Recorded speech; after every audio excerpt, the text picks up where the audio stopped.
Hello, my name is Mason Drexler, and this is my Culture and Perception project.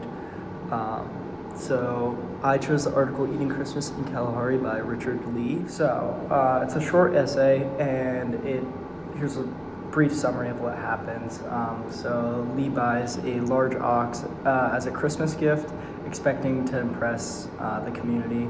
Instead, the Kung mock the gift, calling it like scrawny and worthless. But Lee, he feels insulted at first and kind of confused, but then later he learns that the teasing is just unintentional. It's not really their intention with it. It's just the way that they saw it from their culture view. Their practice of insulting the meat was to prevent like jealousy and social inequality. But the essay highlights how culture values differ and shows that what seems rude or ungrateful in one culture can actually mean a deep, meaningful social practice in another. So basically just gives one example how a bunch of different cultures take things and they think about it in all different ways, emotionally and just through how they view it.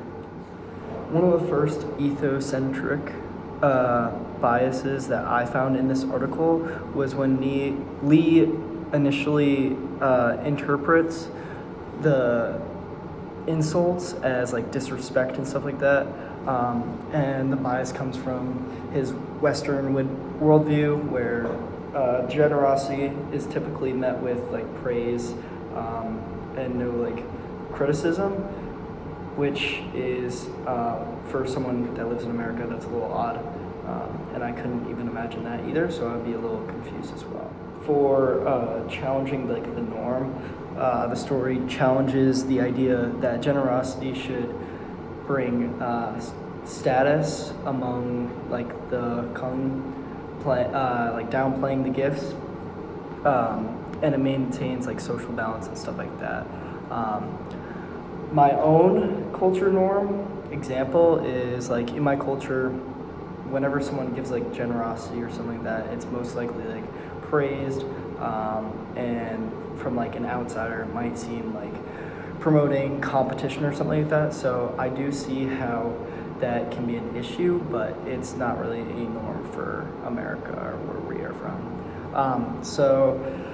Best practice for like cross-culture communication. One of the best practices you can do is suspending judgment and just open your heart and mind. And Lee understands this behavior throughout like the essay, and he doesn't apply his own understanding and standards to it. So the personal culture misunderstanding part of this assignment that I have experienced in my life is a situation where like teasing was mistaken for rudeness, when like say I went over to my friends and we were just joking around. Some people might take that as like they're competing with each other, trying to start an argument, when it's a joke and it wasn't really trying to harm their feelings. So culture can play an aspect in both of those.